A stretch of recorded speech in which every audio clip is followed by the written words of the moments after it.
Alright, so share ko sa inyo tong daan na to.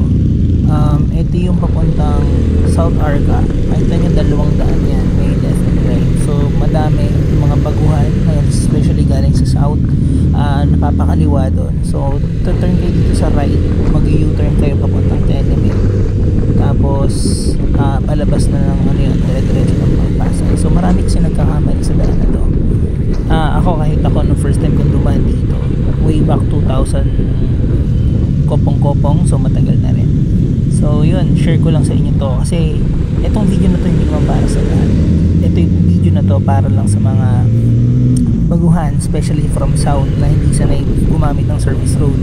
So balikan nyo na lang ulit yung una. Kita nyo naman guys, ayun, pa-split yung daan na yun. So ito yung daan na pag binaybay nyo, ito na yung dire-diretsong service road papuntang Pasay, papuntang C5, papuntang Market, papuntang Pasig, yung isa naman papuntang Manila. So makikita nyo naman dito. So itong part na to, dati itong palengke. So ngayon wala nang palengke ata dito.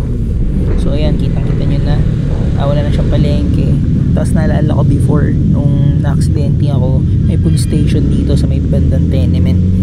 So dito ako dati pumunta. Yan, may Caltex dyan, may 7-Eleven. Ito na yung Tenement. Ayan. So papunta pala ako nito sa Pasig. So makikita nyo yung daan dito. And makikita nyo rin nung aksidente ako, meron ditong hospital, parang Taguig Pateros Hospital yata yun, government hospital. So ito yung guys, may TUP, makikita nyo sa right side. Sa after ng TUP, ito na yung sinasabi sa inyong hospital. So malapit na tayo papunta ng C5. So ito yung hospital, ayan, yan yung hospital na malaki. Tapos ito yung Santo Niño, kung tama ako, ito yung Santo Niño. Doon sa left side naman makita nyo yung expressway. Yan na yan sa expressway. So ito yung yan yung hospital. So ito yung Santo Niño. Dito rin yung may mga dati naming warehouse, doon nagwo-work pa ako sa Shakey's or sa Project Buy. Yan.